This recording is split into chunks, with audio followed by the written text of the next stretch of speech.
o evento, que vai ser de março até setembro. E, Aline, agora é isso, né? Então vamos lá, fazer uma abertura oficial aqui. Bom, primeiramente, bom dia a todos os participantes, bom dia, escritora Aline Bey.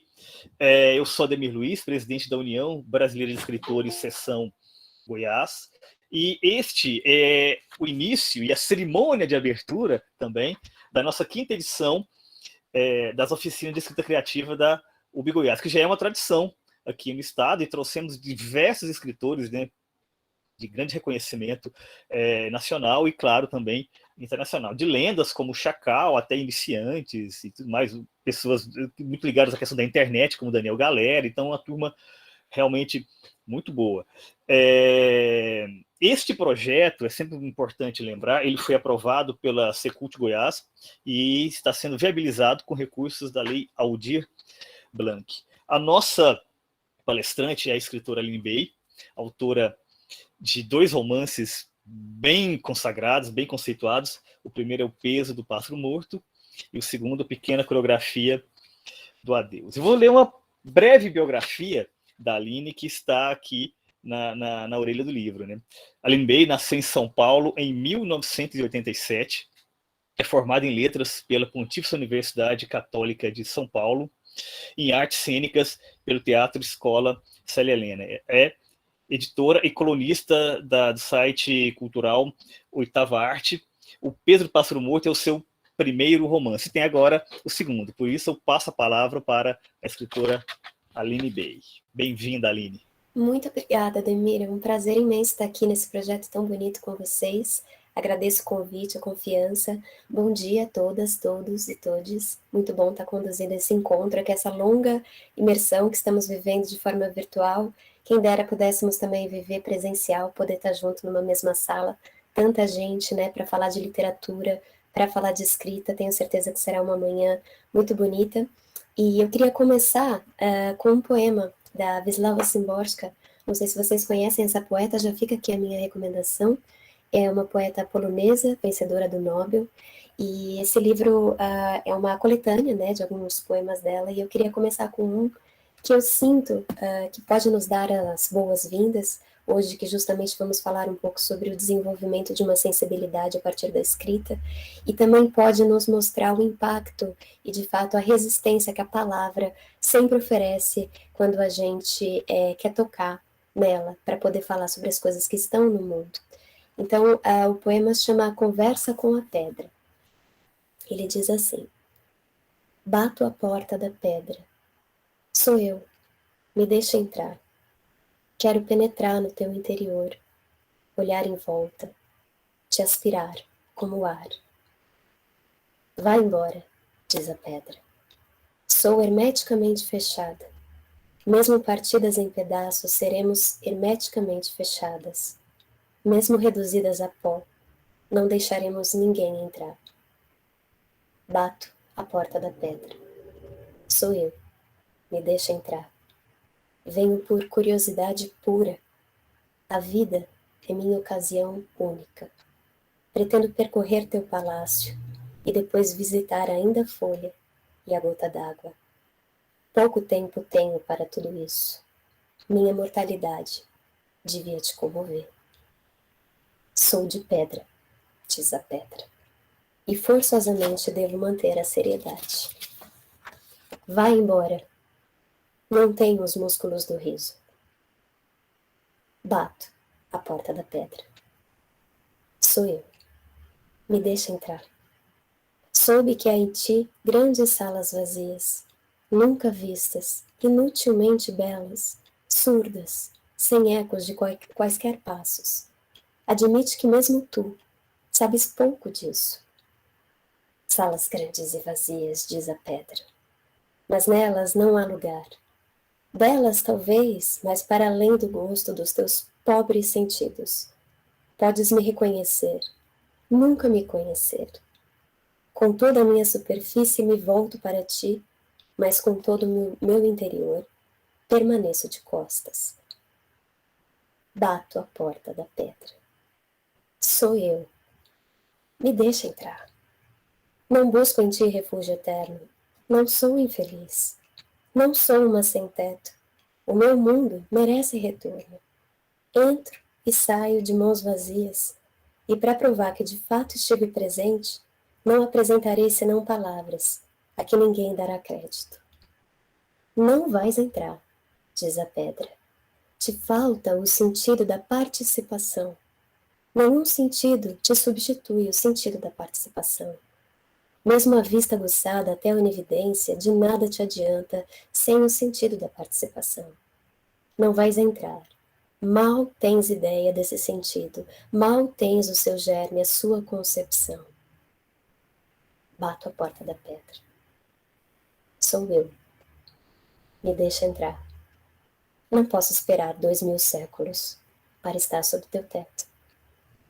Se não me acreditas, diz a pedra, fale com a folha, ela dirá o mesmo que eu. Com a gota d'água, ela dirá o mesmo que a folha. Por fim, pergunta ao cabelo da tua própria cabeça. O riso se expande em mim. O riso, um riso enorme. Eu, que não sei rir. Bato a porta da pedra. Eu. Me deixa entrar. Não tenho porta, diz a pedra. Eu acho esse poema uma maravilha, digo de novo que está nesse livro incrível. E sinto muito, de fato, essa relação da pedra com a palavra, né? A nossa escrita e o nosso desejo de entrar nesse universo. Gabi, você pode fechar, por favor, o microfone, Gabriela de Freitas? Só porque quando o microfone está aberto, né, entra um barulhão e aí é difícil falar. Mas, como eu dizia, eu acho que a palavra e a pedra e essa questão da linguagem é uma metáfora muito bonita para a escrita, né? Gabriela de Freitas, você pode fechar o microfone, por gentileza?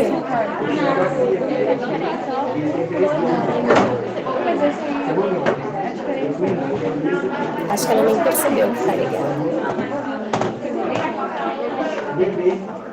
Gabriela?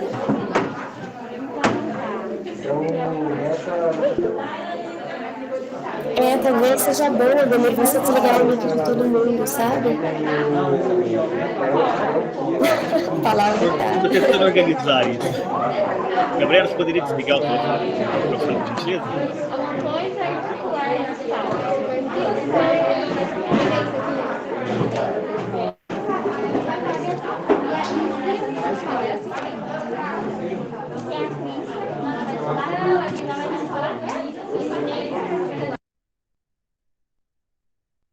Obrigada, Gabriela. Eu acho que talvez, Ademir, realmente, se você conseguir aí desligar todo mundo, aí quando a gente for falar, a gente abre, só para não ter essas interferências, né?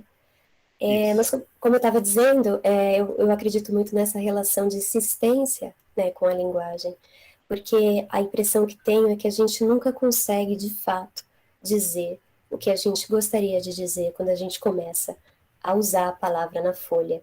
É sempre um jogo de perder a escrita.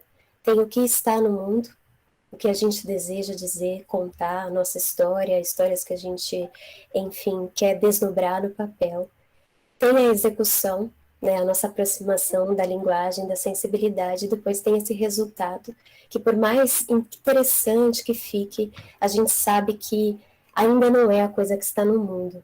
E eu acho que essa não realização na escrita é o que faz a gente seguir escrevendo, é o que faz a gente seguir publicando, seguir tentando. Essa força não se esgota, porque de fato o jogo não fecha, né? A palavra e o signo, a coisa que está no mundo, nunca estará num casamento que se feche em si, todo perfeito. Então eu queria hoje falar um pouco sobre esse desenvolvimento de uma sensibilidade, que também é o desenvolvimento de uma resistência, a partir da minha experiência como escritora, e depois queria propor, claro, uns exercícios para a gente experimentar a palavra em uns níveis um pouco mais inconscientes e depois trazendo um pouco mais para o consciente. Eu acho que sempre esse jogo do inconsciente, que é foi bastante usado, né, pelos poetas surrealistas como uma forma de se comunicar, tirando aquele sensor da frente, porque eu acho que também quando a gente escreve, além da gente saber que existe uma dificuldade de colocar a coisa do mundo na palavra, há também uma dificuldade dentro do nosso corpo de se aproximar do que a gente gostaria de fazer, porque há um sensor que sempre bloqueia, né, que é o sensor, é o próprio editor que a gente tem e que a gente tem que colocar um pouco de lado dentro dessa multidão de eus que nos habita, para que a gente escreva primeiro, porque não dá para escrever já cercado por alguma coisa que é esse próprio julgamento de si. Ah, eu não posso falar desse jeito, ainda não tá bom, ah, a minha mãe vai descobrir que eu estou escrevendo sobre ela, todas essas coisas que vêm, né, quando a gente está escrevendo, e que a gente precisa colocar um pouco de lado. E depois, quando a gente for editar o nosso trabalho, e claro, esse trabalho editado é um trabalho que leva tempo, porque tem primeiro esse momento de colocar na folha, e depois tem um momento de descanso do texto. Quem aqui escreve, já tem o hábito da escrita, sabe disso. Como é importante a gente colocar o nosso texto para descansar.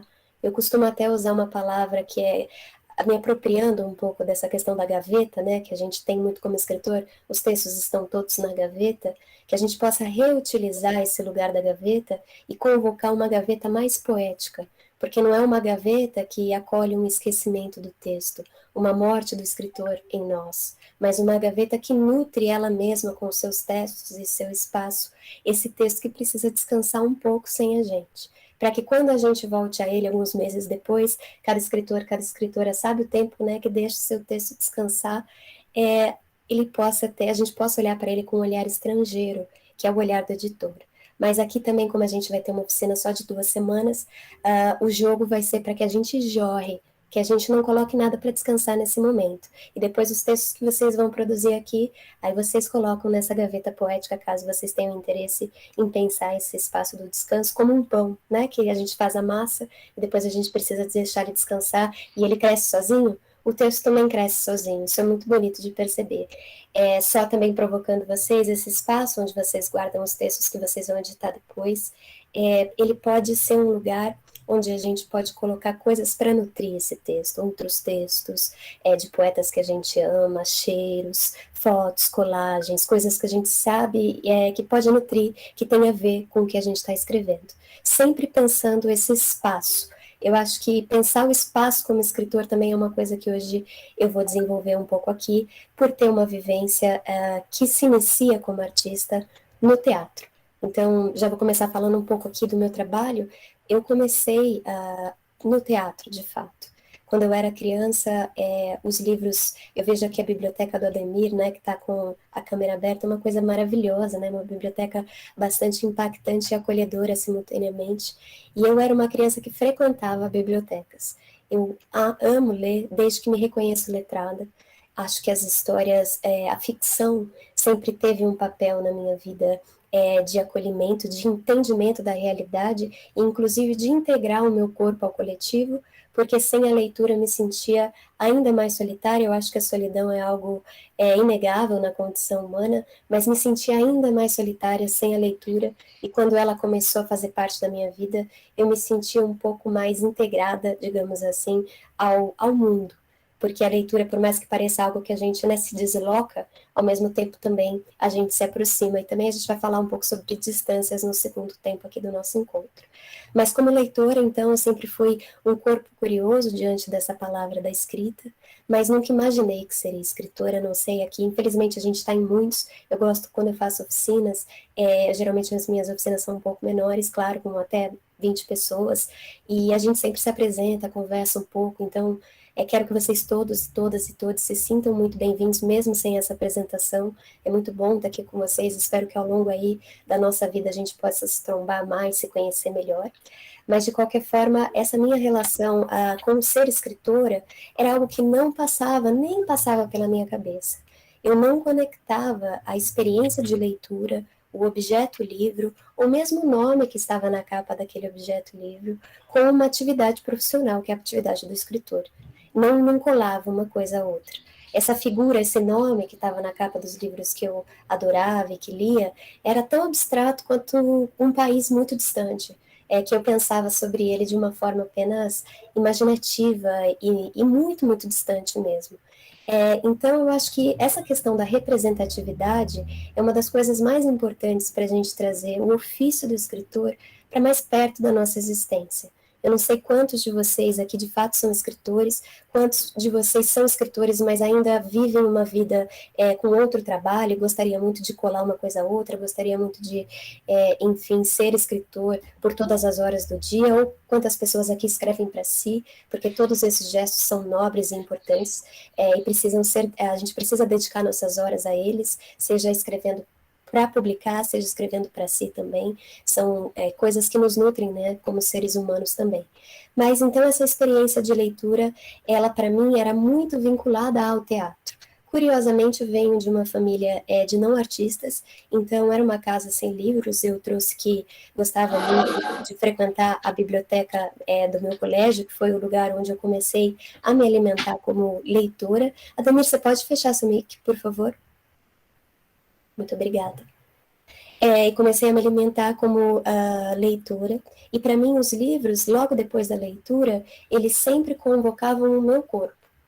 E esse corpo era um corpo brincante, um corpo muito vivo, mais vivo, como eu disse para vocês aqui no começo, do que esse corpo à parte antes da leitura, esse corpo solidão, esse corpo que não se compreendia como parte integrante de um mundo complexo. Então a leitura me devolvia para o mundo e devolvia esse corpo de um lugar brincante, vivo, que desejava montar aquela ficção na própria existência, no próprio espaço. Foi assim que o teatro começou a surgir para mim como uma possibilidade de profissão.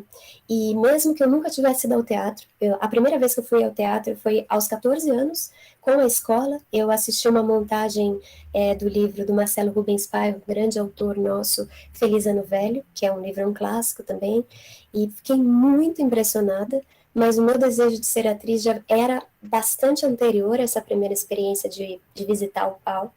E é curioso, né, porque às vezes a gente imagina que a gente quer ser alguma coisa justamente por ter visto algo muito impressionante, mas eu sinto que esse desejo de ser atriz veio de fato, como eu contei para vocês, dessa leitura brincante, dessa leitura que convoca o corpo, convoca a imaginação, para depois dessa experiência do livro.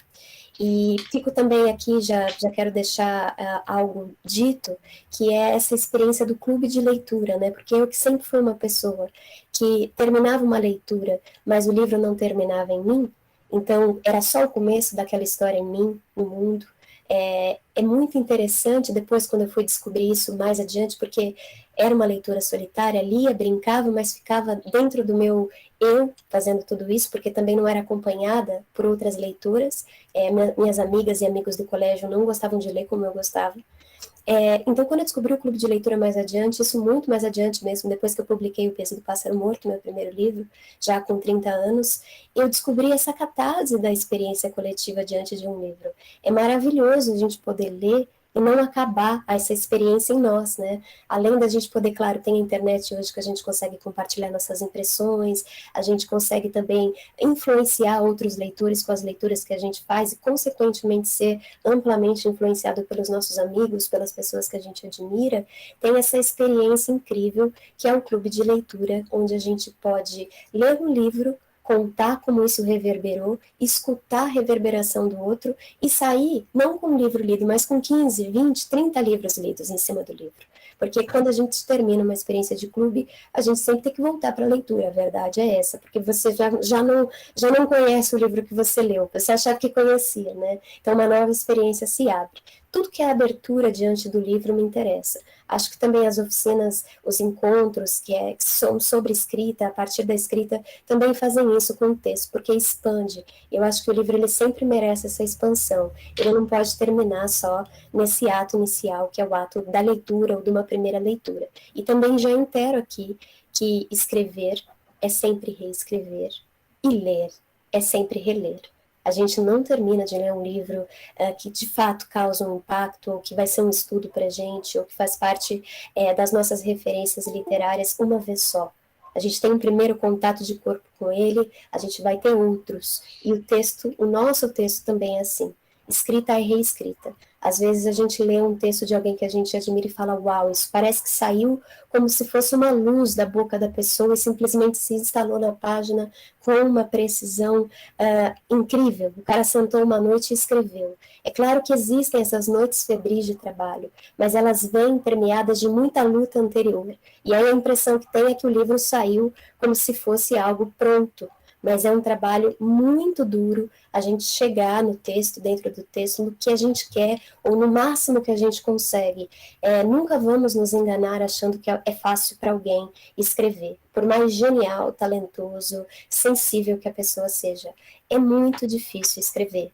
E essa é a grande graça, porque eu acho que se fosse fácil, a gente abandonaria o processo, né? Porque se está muito fácil, alguma coisa está errada. Por que está fluindo? Porque é o que a gente estava dizendo no começo. Há uma distância imensa entre a palavra e a coisa que está no mundo.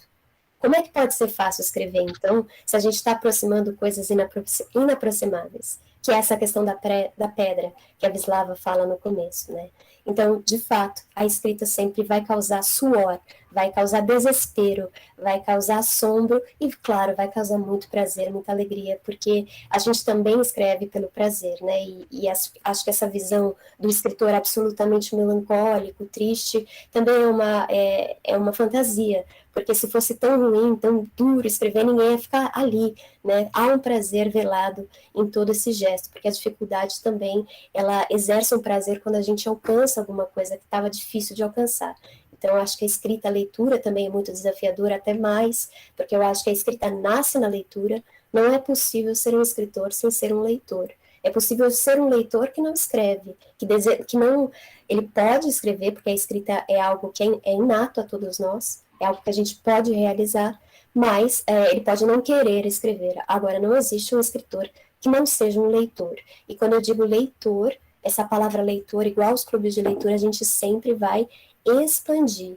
Ser um leitor é ser leitor de mundo. Não é só ser leitor dos livros que a gente ama, dos livros que caem nas nossas mãos, ou os livros que a gente procura.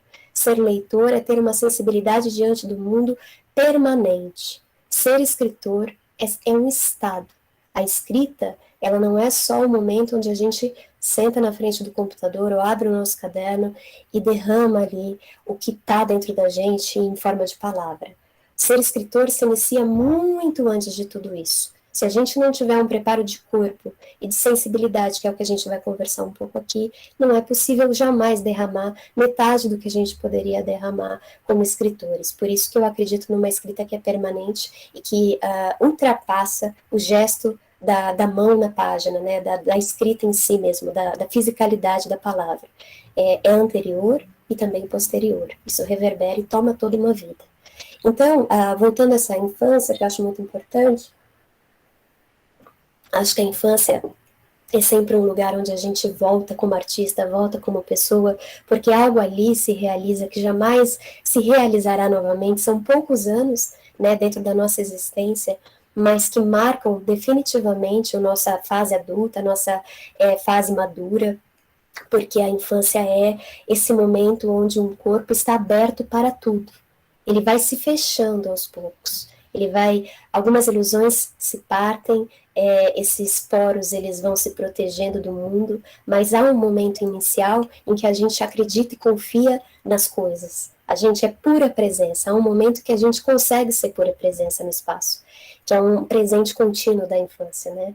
E aí depois a gente perde tudo isso. Então, eu sinto que voltar à infância também é um gesto muito recorrente na escrita e na arte como um todo. Então, voltando a dizer que o teatro foi a minha primeira inclinação, e apesar de ser leitora, nunca passou pela minha cabeça ser escritora. Eu comecei a estudar teatro com 15 anos, com 14 anos eu fiz um primeiro curso, que era um curso livre no Museu de Arte Moderna aqui de São Paulo, e fiquei assombrada diante do que vivia ali, mesmo muito nova, mesmo sem vocabulário. Eu falava muito para minha família que queria fazer teatro, eles estranhavam muito, porque, como eu disse, não era uma coisa incentivada, não tinha um espaço que foi iniciado por eles, foi uma coisa que veio de mim. Então, eles estranhavam muito esse meu desejo e acharam que ia passar. Conforme não foi passando, então eu consegui abrir um espaço. E aí, de novo, vem esse poema da Wisława Szymborska, essa questão da resistência. vocês viram, né, ali, eu sei que eu li o poema e claro, a leitura, ela sempre se perde, né, na escuta, mas tem uma insistência do bato a porta da pedra. Vocês repararam nisso, né? O poema está sempre nesse lugar, a pedra diz não para ela de formas assombrosamente filosóficas e bonitas, e ela volta. Assim, ela não se convence. E se não se convencer, essa teimosia, ela é a base de qualquer arte, gente. Porque a gente vive num mundo anti-arte. A gente está num sistema que é um sistema que não quer corpos que fluem para outro espaço, que é a marcha. Porque é isso que funciona para o capitalismo. Então, um corpo que dança e baila para fora dessa marcha é um corpo que precisa voltar para a marcha. Então, para ele não voltar, porque a força do mundo vai querer que ele volte. Muitas vezes a gente precisa voltar, porque esse salto bailante, ele não sustenta a vida prática, até que a gente tenha força suficiente para sustentar essa vida prática a partir desse salto. Mas, enfim, a gente sabe tudo que a gente precisa abrir mão para que a gente consiga pagar nossas contas com arte. Isso é um tema que também, mais à frente, a gente pode falar um pouco mais, mas que se estende também de uma forma bastante angustiante dentro do nosso processo como artista. Mas é isso, ser artista é resistência, teimosia, dizer não para, inclusive, coisas que parecem muito lógicas e muito reais, mas a gente precisa dizer não e seguir esse caminho, que é um pouco um caminho fora da curva, porque todo artista, todo escritor, ele vai traçar um caminho muito próprio para chegar no lugar que ele quer chegar. Então, havia essa resistência, mas de tanta insistência, mesmo na minha infância, mesmo na minha adolescência, eu fui acolhida nesse meu desejo de estudar teatro. E comecei a estudar com 15 anos, oficialmente numa escola que chama Célia Helena, que é uma escola bem tradicional aqui de São Paulo, que é comandada pela Lígia Cortez, que é filha do Raul Cortez, e da Célia Helena, que foi uma grande, grande atriz brasileira. O Raul Cortez também, um grande ator. E eu comecei a estudar teatro. Então, para mim, foi muito forte, muito marcante esses estudos, porque além de eu estar realizando um desejo, que era um desejo para mim ancestral, vinha antes do meu corpo, foi um período que é um período de formação. A gente sabe que quando a gente é adolescente, tudo que chega e que a gente se apaixona, entra na gente com uma força que nunca mais a gente deixa entrar. Do mesmo jeito que a gente estava falando, né, antes dessa questão da infância e dessa abertura dos poros da infância. A gente, quando é jovem, as coisas que a gente ama entram e nos definem de uma forma muito impressionante. Então, eu me lembro muito mais da minha formação no teatro do que no ensino médio, por exemplo, porque foram coisas que eu fiz simultaneamente. Eu mal me lembro das coisas que aprendi na escola, porque para mim a minha formação estava se realizando dentro da escola de teatro. Eu entrei muito nova e o Célia Helena, como é um curso, hoje é uma faculdade, mas na época que eu fiz era um curso técnico, então havia uma diversidade muito grande de idades. A Maria da Graça levantou a mão, já te passo a palavra, tá, Maria? Então havia uma diversidade muito grande de idades ali. Eu era uma das mais novas nesse curso, especialmente quando eu terminei o ensino médio e comecei a fazer meu curso à noite. Então haviam pessoas de várias idades. E eu ampliei o meu convívio, né? Eu que estava ali dentro de uma cidade convivendo, a maioria dos meus amigos eram pessoas da minha idade também. Comecei a ter amigos que tinham o dobro, o triplo da minha idade.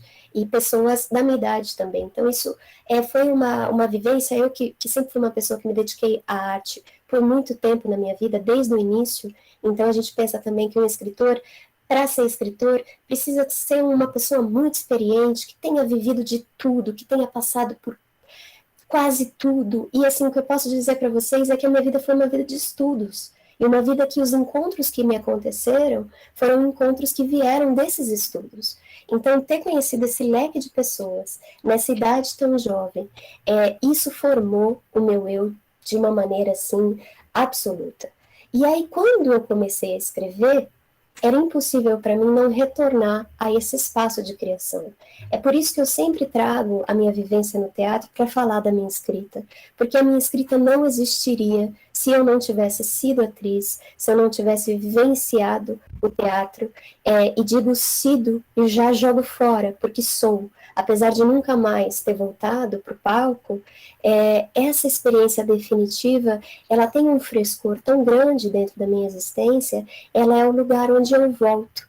Eu escrevo a partir da falta. Então, eu sinto que escrevo a partir dessa ausência do teatro, né, do palco na minha vida, mas não a ausência da atriz. Ela segue em mim, sem palco, desejante de contar histórias, e também escrevo a partir de uma outra falta, que é a falta da própria infância. Esse lugar que a gente habita e que a gente vivencia um corpo presença, como a gente estava conversando, mas que nunca mais a gente consegue esse estado, por mais que a gente tente, por mais que a gente queira. Então eu sinto que a minha escrita, ela trabalha diante desses dois grandes abismos. Eles são o motor, né, de tudo que eu faço. E aí, é claro, tem um terceiro motor que eu queria muito dividir com vocês, que é a poesia. Apesar de eu não ser poeta, não sei quantos de vocês conhecem meu trabalho aqui, mas eu tenho um tipo de escrita muito híbrida. Já aproveito, já passo a palavra para Maria da Graça, e também quem quiser fazer alguma pergunta, eu já vou abrir para vocês, tá bom? Mas é claro que a minha escrita, ela é muito híbrida, ela tem, como eu disse para vocês, conto isso também para explicar, para trazer uma abertura para esse estilo que se instala na página que o Ademir generosamente está mostrando, que é um estilo que vem do teatro, porque, é claro, como eu disse, tem a ver com esse corpo que contou histórias num palco, mas também tem muito a ver com a minha experiência de olho na página, o olho mesmo na página das peças. Ler dramaturgia, muito jovem, me tomou por inteira também, porque eu estava ali numa experiência de leitura desde jovem, estava me aproximando e me afastando dos livros clássicos que lia na escola. Então a gente lia, por exemplo, Vidas Secas, que é um livro que hoje para mim é de cabeceira, e na época ali dos meus 14, 15 anos eu não entendi nada e me afastava daquilo. É muito louco a relação com os clássicos na escola também, né? Depois, se vocês quiserem trazer alguma coisa nesse sentido, é super legal, porque às vezes eu tenho a impressão que um livro não pode vir por demanda. Ah, você tem que ler esse livro. Não, assim, não tem como você não ler esse livro. Tem como você não ler esse livro. E você vai ler se for o momento para você ler, porque eu acredito muito num fluxo do próprio livro desejar você enquanto você deseja o livro. O livro te acha.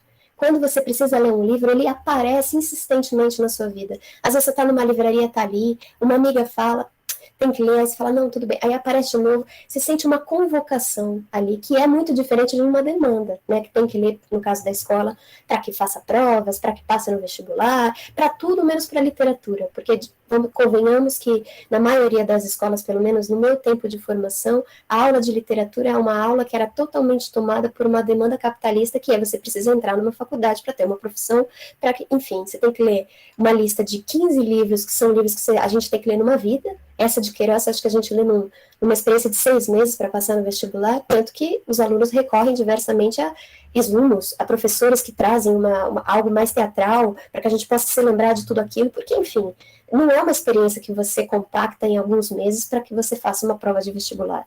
É uma violência muito grande diante do clássico e diante da adolescência, do jovem também, que precisa escolher o que ele quer ler.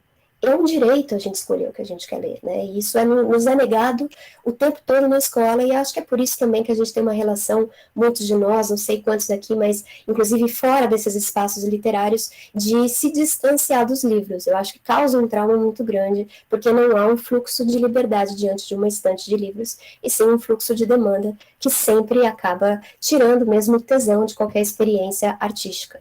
Mas, voltando, então, à minha experiência de página, ela é muito assombrada por essa forma da peça na página, uma dramaturgia bem escrita. É claro que um texto de Chekhov, de Ibsen, ele é escrito para ser encenado, claro, mas há uma experiência estética na peça também. Como leitora, eu amava ler peça. Eu tinha uma experiência estética com aquilo tão profunda quanto eu tinha com os romances, quanto eu tinha com a poesia. Então, o meu desejo também é que essa dramaturgia invada o meu texto. Então, aqui, quando a gente for escrever, eu não quero de maneira nenhuma que a gente feche em nada. Ai, tem que escrever uma poesia, tem que escrever um conto, tem que escrever uma crônica. Vocês podem escrever um texto, eu costumo chamar de texto, que eu acho que é uma palavra que abre um pouco mais. Esse texto pode ser atravessado por diversas coisas. Ele pode encaixar, porque você diz que encaixa numa crônica, num conto, numa poesia, mas não necessariamente ele precisa fechar nisso.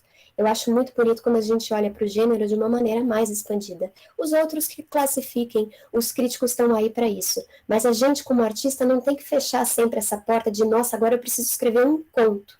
Você não precisa escrever um conto. Você pode escrever um texto. esse texto pode reverberar conto, crônica, enfim, música, cinema, artes plásticas, escultura. Vamos convocar tudo o que a gente tem para a escrita. Ela merece, né, essa quebra de fronteiras, que a gente possa, tudo que a gente sente que é verdade dentro do nosso processo, a gente pode encaixar. E é assim que a gente vai criando uma voz que é mais nossa. E eu acho que é esse o interesse, né? Não é só o gesto da escrita, claro, a gente escreve para a gente escreve para dar significado, para compreender o mundo e a si, mas também é um prazer para o outro, caso a gente decida colocar esse texto no mundo, e tem que ser um prazer que só vocês oferecem para as pessoas. A busca pela escrita é justamente fundar no leitor uma ilha, e essa ilha ele só consegue visitar quando ele lê você.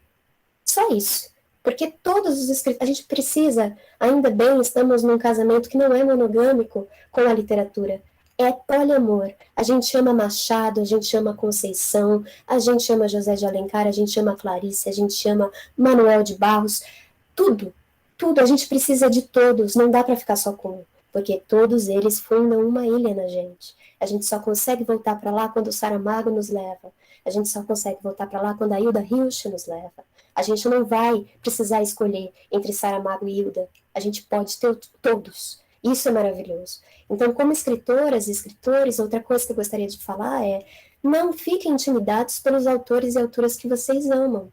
Puxa, eu vou lá escrever, mas para que eu vou escrever diante de tudo que já foi escrito? Eu acho que é uma coisa que todo mundo pensa como escritor, né?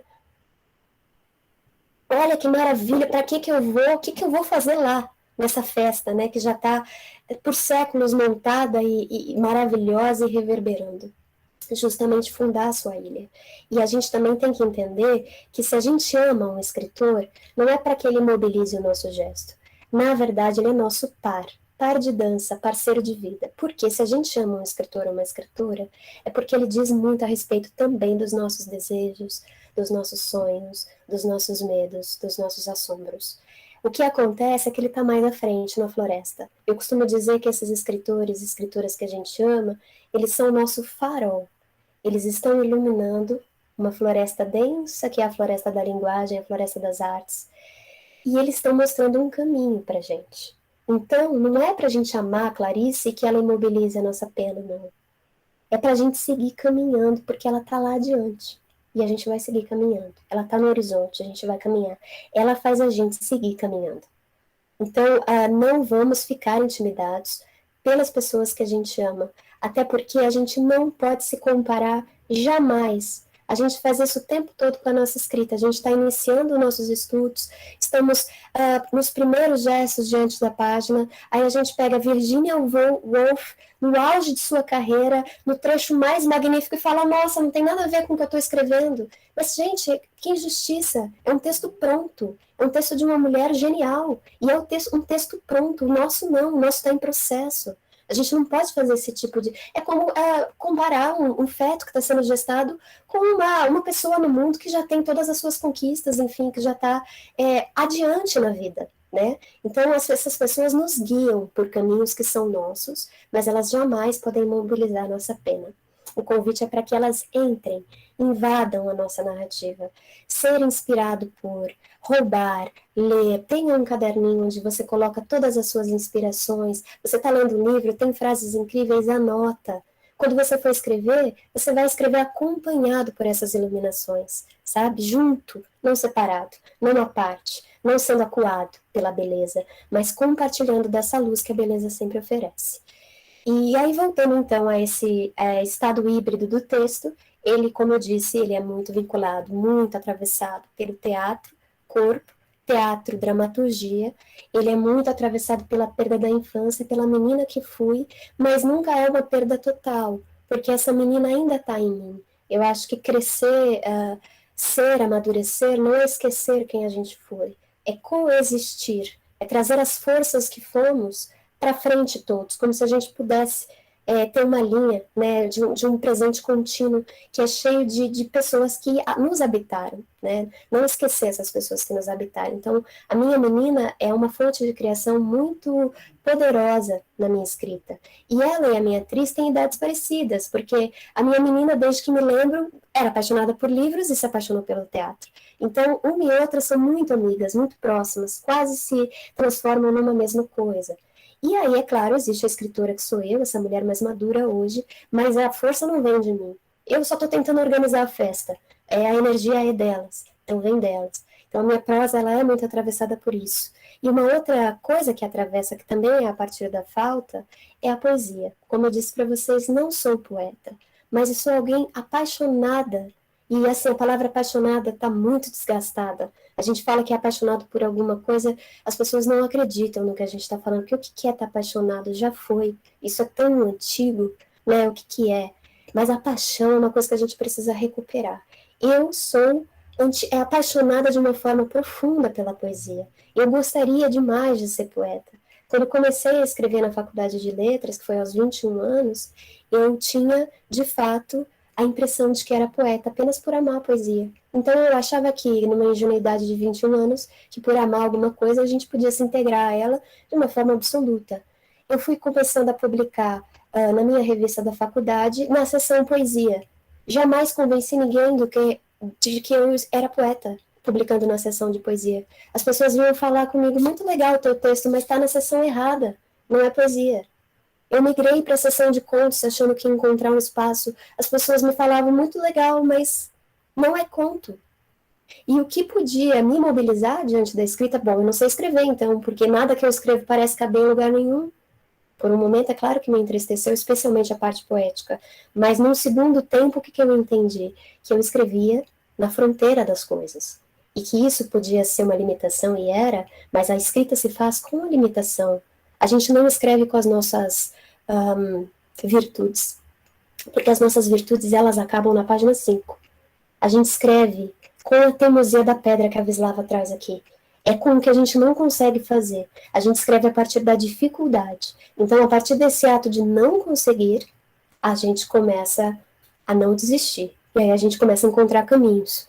Caminhos que são nossos, porque são a partir dessa limitação da voz. Então, eu entendi isso dentro da faculdade, comecei a acolher tudo isso. Mas essa falta da poesia, costumo dizer uma imagem que, enfim, acaba me chegando para dizer um pouco desse meu estilo, é um pássaro, um grande pássaro, imenso pássaro, que sobrevoa, vez em quando, a minha narrativa, que é o pássaro da poesia. Quando esse pássaro sobrevoa, a gente que está ali para tudo e olha, mas o pássaro jamais pousa em lugar nenhum. Ele é uma presença muito distante, mas que está ali de alguma forma. Então eu também não posso esquecer disso quando eu escrevo. E a última coisa que queria dizer antes de abrir a palavra para Maria e para outras pessoas que desejem falar, é que eu escrevo também num lugar que é o teatro. Então, por mais que eu nunca mais tenha voltado para o teatro, eu saí do teatro de uma forma, explicando brevemente para vocês, abrupta, antes do meu ciclo terminar ali, por uma dificuldade familiar mesmo de me manter na profissão, uma dificuldade, inclusive, financeira. Então, eu fui fazer letras pensando que poderia ser professora, numa alternativa de profissão, e ali comecei a escrever e não voltei para o teatro, porque sentia que a gente não pode dar as costas para uma arte grandiosa como o teatro. Quando a gente abandona o palco, ele abandona a gente. É simultâneo. Então, eu nunca mais tive uma ponte para voltar. Eu volto a partir dessa fantasia de. Só que esse espaço sagrado da criação, que é o palco, nunca mais me abandonou. Eu não consigo pensar que os meus livros, as histórias que eu escrevo, estão na rua, no mundo, num país. Estão dentro dessa caixa preta que é a caixa do teatro, que ao mesmo tempo que é um lugar, é um não lugar, porque é uma caixa que pode ser tudo. O teatro oferece isso. O palco é neutro, e quando você ocupa ele, ele pode ser qualquer coisa. Ele, apesar de ser duro e concreto, uma caixa, ele é móvel, ele é massa móvel. Então, esse tipo de disposição do espaço me comove ao ponto de eu nunca mais conseguir sair de lá. Outra coisa que tem no teatro, e aconselho todos vocês a fazerem teatro, porque sempre é importante quando a gente faz uma arte, fazer outra, que é o inverso dela, o avesso dela, ou se aproxima dela. Se você dança, faça escultura. Se você escreve, faça teatro, cante, pinte. É sempre importante a gente descobrir uma nova forma de se expressar dentro da forma que a gente se expressa. Então, é muito legal fazer outra arte sempre. E como eu disse, então, esse espaço é um espaço que convoca na gente um tempo imersivo, que é uma coisa que a gente, como sociedade hoje, não consegue atingir com facilidade. O nosso tempo, a nossa atenção, ela é absolutamente fragmentária. A gente está aqui um pouquinho, já estão ligando para a gente ali, já está no Instagram com uma notificação, no Twitter, a informação de alguma coisa que deu errado, a televisão, os amigos, a foto, o like, o filtro, é muita coisa, fora todo o resto que existe em ser humano. Então, a gente vai criar, a gente vai fragmentado criar, a gente vai ruindo criar. O teatro, ele convoca um corpo todo, ou pelo menos um desejo de corpo todo. Então, quando a gente está nesse teatro, a concentração ela é muito mais importante do que a inspiração. A inspiração é filha da concentração, ela vem se a gente estiver em modo de trabalho. Se a gente não estiver nesse modo de trabalho, ela nunca vai nos visitar. A inspiração existe, mas ela não é contínua. E a gente não pode depender, vincular o nosso trabalho a algo tão etéreo, que é a inspiração. A gente precisa trabalhar a concentração. E essa concentração é uma espécie de trabalho. A gente cria um ambiente para escrever. Como é que a gente vai fazer isso? Daqui a pouco a gente entra. Agora eu vou abrir, então, para a Maria da Graça, que gostaria de falar. Maria, você está aí?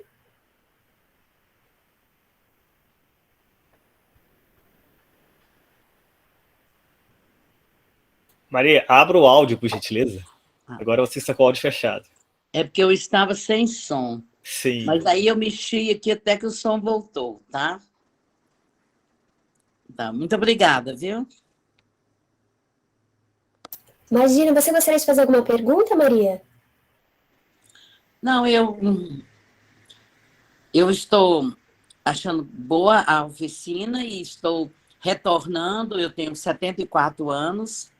Eu publiquei meus 2 primeiros livros há 15 anos. E eu sou da Academia Feminina de Letras de Goiânia, né? Agora eu estou em contato com a Heloísa e estou retomando a escrever. E a minha amiga Nádia, que está aí presente na oficina, me mandou o link e eu estou, então, assim, com dificuldade ainda, né, com a tecnologia, mas estou gostando da oficina. Bom, Maria, fico muito feliz. Seja muito bem-vinda. Parabéns pelo seu trabalho. E achei bonita essa história de retomada da escrita, me lembrou muito Saramago, né? Não dá para, já falei dele aqui, mas o Saramago também foi alguém que teve um gesto inicial diante da escrita, ficou anos sem publicar, acho que quase 30 anos depois do primeiro livro, e depois ele voltou. E aí ele voltou com os livros que a gente conhece, né? E com um trabalho que é um trabalho devastador. Então, às vezes a gente toma distância de alguma coisa que é muito nossa, aquilo que a gente estava falando da marcha, e às vezes o salto, e às vezes precisa voltar para a marcha, e às vezes precisa voltar a saltar. A gente sabe, né, qual que é a medida e o equilíbrio e a harmonia possível que a gente pode ter dentro da vida para pagar as contas e continuar sendo artista e fazer o que a gente precisa fazer. Mas voltar, né, não ter medo de voltar, que foi uma coisa que eu não consegui e ao mesmo tempo uma coisa que eu já não precisei, porque a escrita me deu tudo. O teatro me dava uma parte muito profunda, mas a escrita não me tirou o teatro, ela coexistiu, né? Então eu acho que é por isso que também não voltei, porque eu estou no lugar onde quero estar. Isso também é bonito de reconhecer, né? Todos esses gestos diante da arte. Obrigada, Maria, seja muito bem-vinda. Obrigada, eu que agradeço. Alguém gostaria de falar mais alguma coisa a respeito do que a gente está conversando? Antes da gente seguir adiante, por favor, vai ser um prazer ouvir vocês. Fiquem à vontade para levantar as mãos, né, usando o mecanismo do Meet, né, usando a tecnologia. Agora que organizamos a pequena confusão inicial. É verdade, o Felipe está com a mão levantada. Você gostaria de falar, Felipe? Felipe, à vontade. Felipe Apolinário.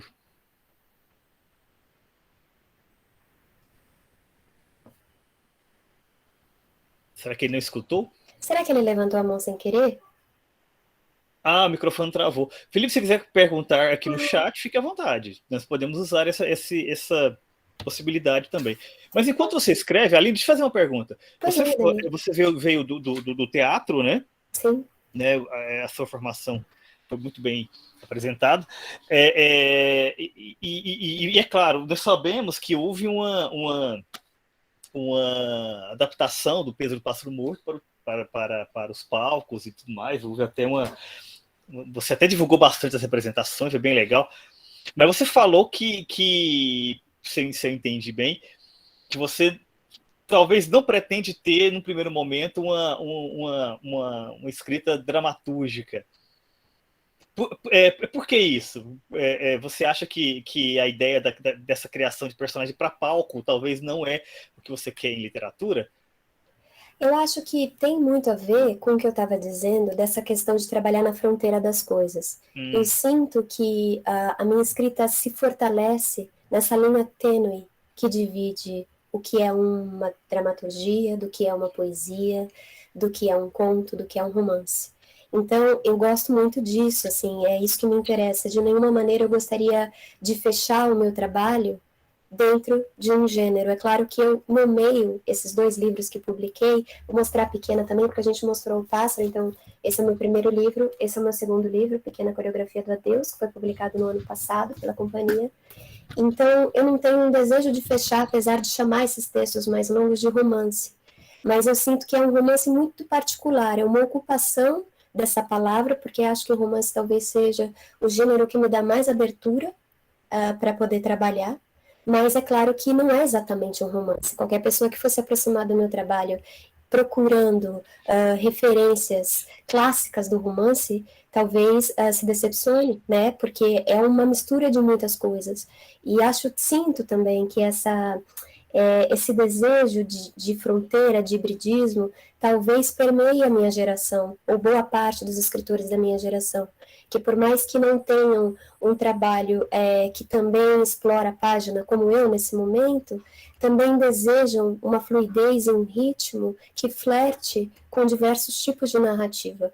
E quando eu falo diversos tipos de narrativa, a gente também não precisa fechar só nos gêneros literários, né? A gente pode trazer o cinema, por exemplo, o quanto o cinema pode influenciar um escritor e uma escritora, o quanto esse impacto visual, esse ritmo da montagem, essa composição da música do ator pode influenciar.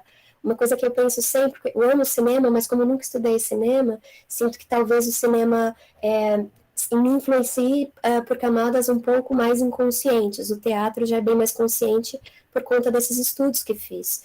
Mas toda vez que escrevo, fico pensando sempre que o escritor, às vezes, está num lugar que até dói um pouco, porque a gente só tem a palavra. É muito e é pouco. A gente pensa no diretor de teatro, no ator, o ator tem o corpo dele, claro, mas há o recurso, por exemplo, da luz.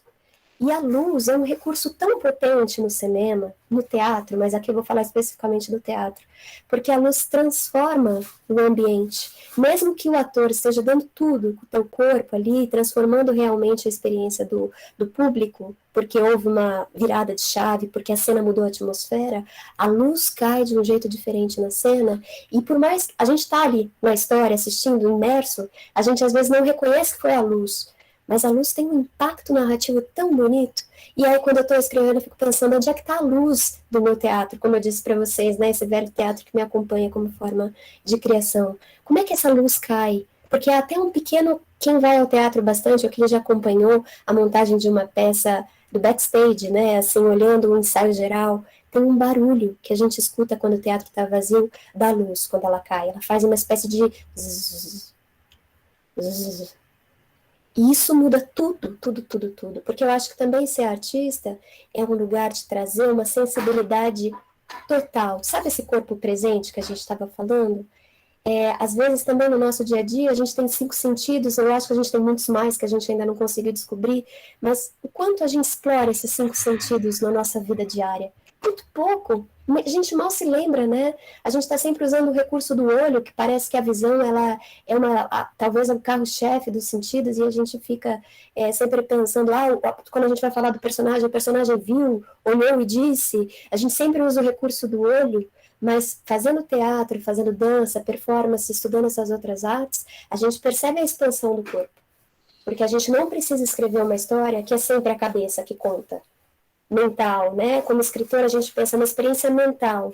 Claro que é uma experiência mental, mas a gente pode convocar todas as outras regiões possíveis para criar. A gente não precisa ficar preso aqui. Um texto, por exemplo, Pássaro, para mim, nasce do estômago, uma história que nasce do meu estômago. A Pequena é uma história que nasce do meu peito, do seio. Então, são regiões absolutamente diferentes de contação. E a gente pode pensar, para entender melhor, esse trânsito de um corpo que conta uma história, que também se derrama na palavra, a nossa voz, a voz mesmo, sabe, o som que sai da nossa boca, esse som que sai da nossa boca e a nossa voz literária tem muito em comum. E quando a gente pensa num ator ou mesmo num cantor, há regiões que você coloca a tua voz que muda completamente o jeito que você entrega esse som. A nossa voz ela pode se tornar um pouco mais frágil, mais aguda, ela pode se tornar mais grave, ela passeia e a gente sente essa voz sutilmente passear pelo corpo quando a gente abre espaço para esses exercícios e regiões. A ideia é que, como escritores e escritoras, a gente também convoque essa pluralidade de espaço por dentro. Não vamos esquecer que a gente tem um corpo escrevendo. A gente não vai escrever com a cabeça só. A gente vai convocar tudo. Então, acho que essa ideia é uma ideia que me guia, Ademir, muito mais do que caber num gênero ou no outro, escrever para um gênero ou para o outro, mas tentar colher um pouco de vários mundos para compor uma história que deseja muito que seja essa ilha que eu contei para vocês, onde só a gente pode fazer o nosso leitor visitar. Temos vários comentários bem interessantes aqui, daqui a pouquinho eu abro para a Nádia falar. O Otávio Ferreira, ele pergunta, na produção do texto, principalmente nesse momento inicial de entrega, quanto de ti você coloca na matéria literária, de sua biografia, de sua essência? E o outro comentário da Aline Fleury pergunta, escrever para mim é uma expressão de sentimentos internos. As duas perguntas dialogam, né? Frente aos meus embates diários, observações e vivências. Mas não sinto tanta valorização da autoficção na literatura. Uma questão importante é essa.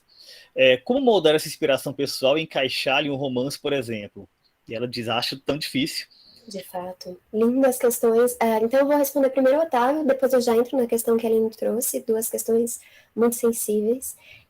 Essa questão do que a gente coloca de matéria nossa, né, num processo, eu acho que tem uma diferença muito inicial, que é a diferença do o que é nossa biografia, o que a gente viveu como pessoa no mundo. Então, eu contei aqui um pouco da minha biografia para vocês, né? Fui uma menina que leu, frequentou tal escola, estudou tal coisa aos tantos anos. Isso são fatos. Claro que eu trouxe permeado pelo sentimento, mas são fatos. Se vocês forem lá na escola, no Teatro Escola Célia Helena, em 2006, vocês vão ver que teve uma aluna chamada Aline Viana Bey, que estudou lá. Isso é um fato. Isso não diz nada. Absolutamente nada. Então, a nossa biografia importa e não importa, depende do jeito que a gente vai se aproximar dela. Para mim, e claro, cada escritor e escritor tem o seu jeito de entender essa matéria de si, mas para mim, eu olho sempre para o meu corpo como uma matéria viva, como um lugar de preservação da emoção. É dela que eu me alimento, não dos fatos, porque os fatos podem e não podem dizer coisa nenhuma. O que faz alguma coisa se tornar literatura é o como a gente se aproxima, e não o que. Eu posso escrever um livro inteiro sobre nada. Por exemplo, Manuel de Barros, que escreveu o livro sobre o nada, que disse que tinha esse desejo, e que começa o livro dizendo que Flaubert tinha esse desejo, de falar sobre nada, absolutamente nada, um livro que sustentasse apenas no estilo. O que é falar sobre nada e ainda ter alguém ouvindo a gente? O que é o nada? Como é que um livro se sustenta nisso? Através, para mim, claro, da linguagem, mas da emoção. Porque nesse nada existe alguma coisa, claro, impossível que não exista. Então, eu, como tive contando também para vocês, de novo, repetindo isso, mas é claro que a gente se repete muito durante a fala, e eu acho que a repetição também é algo muito importante, porque ela recorre e ela volta em lugares diferentes. Mas tendo sido atriz, e não abandonado o processo de atriz como escritora, eu sinto que um ato muito bonito do corpo do ator é que ele está sempre dividido em dois eus. E isso eu acho que o escritor também deveria fazer. Há o eu que vive, esse eu aqui, que está aqui hoje, e há o eu mais em cima que observa. Esse eu que observa, ele não pode impedir que a vivência desse eu que vive seja genuína, verdadeira, em direção às coisas. Mas ele não pode perder esse eu que observa a linguagem, a anotação do que acontece. É até difícil dizer. Mas se a gente vive uma determinada coisa na nossa vida, que nos emociona, que nos tira de um lugar comum, que nos transforma, que nos atravessa, que vai virar memória, guarde essa memória em lugares frescos. Porque com essa memória você pode escrever diversas histórias. É isso que eu quero dizer. É como se a gente por dentro fosse um armário. Um armário não, porque o armário pode fazer morrer coisas que precisam da geladeira. Uma geladeira mesmo, um grande freezer. E aí o que nos acontece, que é mais definitivo, que tem uma... e a gente sabe, né? O que nos acontece às vezes tem uma matéria de reverberação que não se define. São coisas que a gente repete na experiência, conta de novo. Na terapia a gente está sempre voltando nas nossas ideias, coisas que nos assombram, que não nos abandona de maneira nenhuma. Isso são experiências que são o centro de alguma coisa que não diz só a respeito da experiência que a gente viveu, diz de algo que é humano, que é anterior. Então, por exemplo, se eu tenho uma relação com uma amiga, uma relação que era uma relação de cumplicidade, de troca, de parceria, de repente essa amizade acaba por conta de uma traição qualquer. Esse sentimento da traição aqui, você pega, guarda no seu freezer, porque com ele você pode escrever livros sobre guerra, você pode escrever livros sobre brigas familiares, você pode escrever livros sobre ódio. Você sabe por quê? Porque é a mesma coisa. Porque a gente tira a experiência, que é a nossa experiência pessoal no mundo, e encontra o coração daquilo. E esse coração, ele guia todo o resto. E eu, como artista, acredito muito nessa verdade do que nos acontece, porque ela, de fato, faz a gente entender um novo corpo, outros ângulos, nos tira daquele lugar de sempre, coloca a gente em vulnerabilidade. Esse estado a gente não pode perder, porque é ele que vai guiar as nossas histórias. Se essas histórias são histórias que nos aconteceram, que poderia ter nos acontecido, que nos acontecerão, porque é muito louco também, a gente não escreve só a partir do passado. Às vezes a gente escreve uma coisa usando o coração de algo que nos aconteceu, e a gente está falando do futuro. Quando a gente vai lá daqui 15 anos, nos acontece o que a gente escreveu de forma premonitória. Sabe por quê? Porque a gente está falando de coisas humanas. E é óbvio que em algum momento isso pode acontecer a alguém. Porque a gente está buscando essa verdade. E essa verdade não tem relação com o fato de ser um realismo fantástico. Porque, por exemplo, a gente pega 100 Anos de Solidão, que é um clássico do realismo fantástico. Há livro mais verdadeiro sobre a vida? Não há.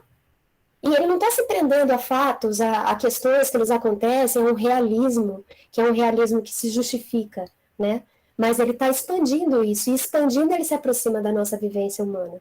Então, para mim, importa mais guardar no freezer o coração das experiências do que os fatos, o que me aconteceu, o que deixou de me acontecer. Porque isso não me alimenta. O que me alimenta é o centro nervoso de tudo, é o meu estado.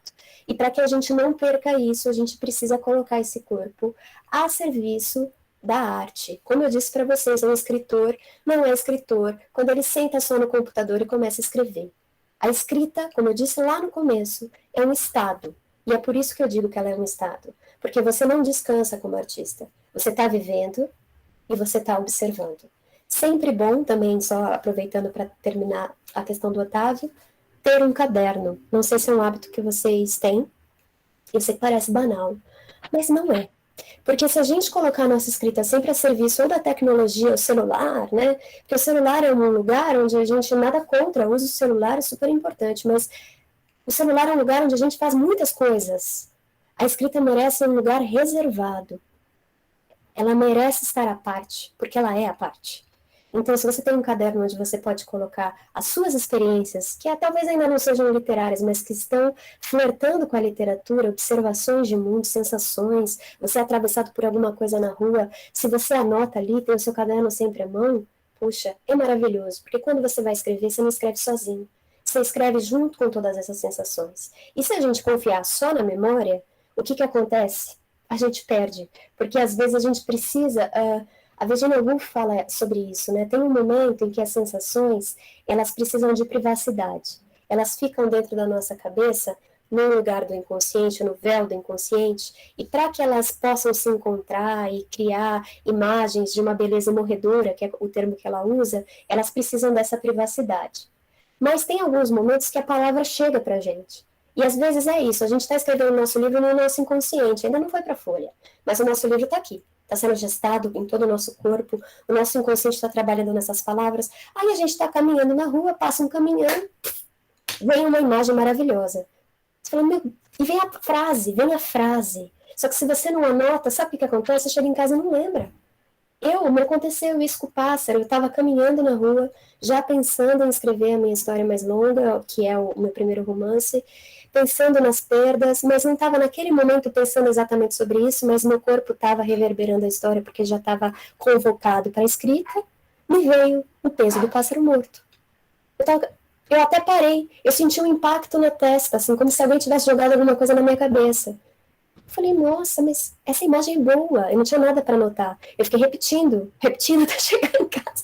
Anotei no post-it quando eu cheguei para não perder, porque eu sabia que era potente. Depois eu descobri que era o título do livro. Mas a gente sabe quando uma imagem tem força. A gente é leitor, a gente sabe. Então não percam as ideias. Coloque no caderno, caminhe com o seu caderno.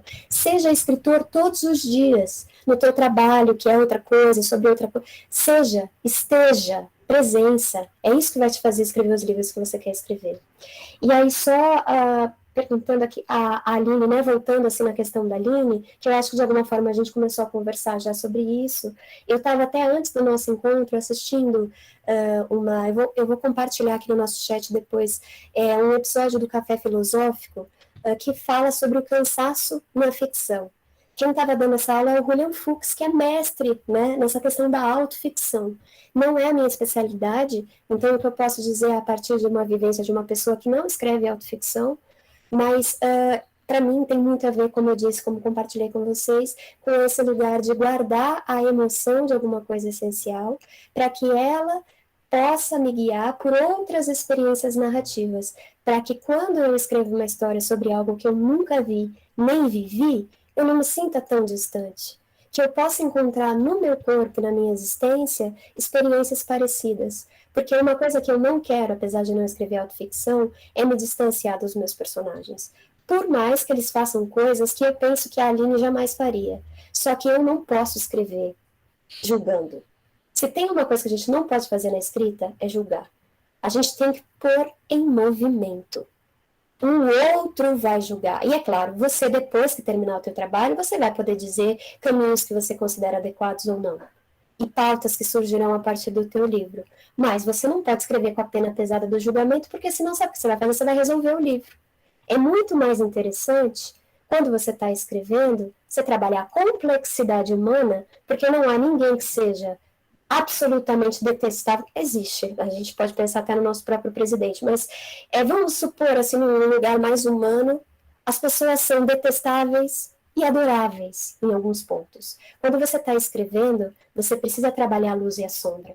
Então, um personagem que faz coisas absurdas, que é o motor do texto, para coisas que caminhe para pautas que você quer trabalhar na sociedade, se você resolve, você afasta o eu daquela pessoa. Quem está lendo já sabe que aquele personagem não presta, é o famoso vilão, né?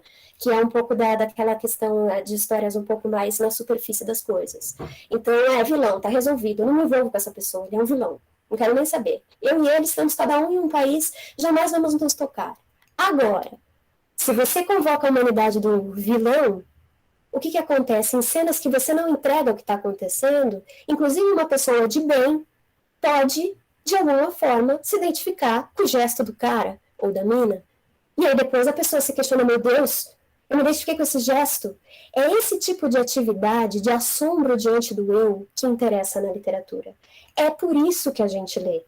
Há coisas que eu encontro, por exemplo, na Clarice Lispector, lendo qualquer livro dela, Em Busca do Coração Selvagem, A Paixão Segundo o GH, que me faz fechar o livro diante da vergonha que sinto de ser eu. Porque me identifico de formas que não gostaria, absolutamente profundas, e isso diz muito sobre quem eu sou. Porque a experiência de leitura é uma experiência que não é uma experiência apaziguadora, entende? É uma experiência que vai revelar nossas sombras. E é preciso que se revele. A gente precisa se aproximar das coisas. Então, se você escreve com uma pena pesada, já dividindo o bem do mal, você não vai causar esse tipo de efeito de a gente entender que as fronteiras elas são muito mais borradas. As coisas não são tão simples. É mais complexo do que isso. A literatura ela trabalha complexidade. Então é por isso que, apesar de não escrever autoficção, Aline, eu sinto que não posso deixar meu eu de fora de qualquer experiência ficcional que eu escreva. Se eu estou escrevendo sobre abandono, há de se recorrer, na minha memória, todas as vezes que me senti abandonada, para que eu retome essa experiência de vulnerabilidade e possa escrever meu personagem de dentro e não de fora. Não me interessa uma escrita que seja de fora, me interessa uma escrita que seja de dentro, então mesmo não fazendo autoficção. Mas, de qualquer forma, caso isso te interesse ali nesse tema, realmente te recomendo a leitura de William Fuchs, que é um autor nosso muito interessante. Conceição Evaristo também é uma autora que trabalha a partir da autoficção, mas essa aula que ele dá do cansaço, acho que pode te ajudar. Há um outro exemplo gringo, né, que é o Karl Ove Knausgaard, que é um escritor norueguês, que escreveu uma série que chama Minha Luta, uma série de 6 livros muito grandes que flertam com Proust, Em Busca do Tempo Perdido, e ele fala sobre a vida dele em todos os livros, de uma forma absoluta,